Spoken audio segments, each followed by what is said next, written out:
हरि और संत।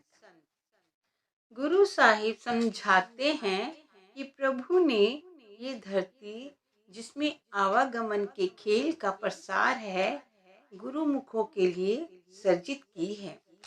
इस धरती को गुरुमुखों के लिए सर्जित करने का वास्तविक भाव ये है कि गुरुमुख शब्द के अभ्यास द्वारा प्रभु के साथ मिलाप करने का सौभाग्य प्राप्त कर लेते हैं तथा उनके लिए इस धरती की उत्पत्ति लाभदायक सिद्ध हो जाती है। अन्य सभी जीव अपने कर्मों के अनुसार आवागमन के चक्कर में फंसे रहते हैं। गुरु नानक साहिब एक अन्य प्रसंग में कहते हैं, हरि ने संतों के लिए तीनों लोकों को टिकाया हुआ है ताकि वे अपना कार्य पूर्ण कर सकें। कैसे संतों के लिए?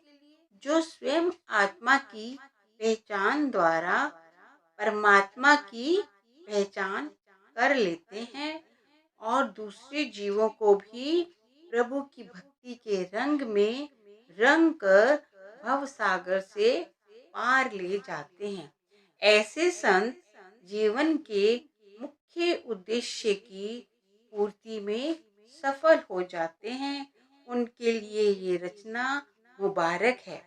इसके विपरीत जो लोग मनुष्य जन्म और रचना से लाभ उठाकर निज घर नहीं लौट सके, उनका ना मनुष्य जन्म सफल हुआ और ना ही रचना में आना। धरती सब जीवों के लिए है, चाहे वे गुरुमुख हैं या मनमुख। मनमुखों के लिए ये धरती कर्म भूमि है जिसमें उनकी परख करनी होती है और फल का भुगतान करवाया जाता है।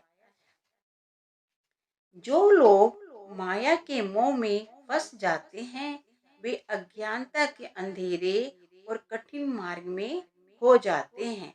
वे अहंकारवश अपने सिर पर कर्मों की गठरियां बांध लेते हैं।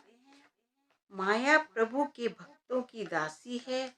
जो भाग्यशाली जीव ऐसे भक्तों की शरण में आ जाते हैं वे माया के प्रभाव से निर्मल होकर सहज अवस्था के अधिकारी बन जाते हैं। गुरु साहिब समझा रहे हैं कि रचना वही है, फर्क हमारे दृष्टिकोण से पड़ता है।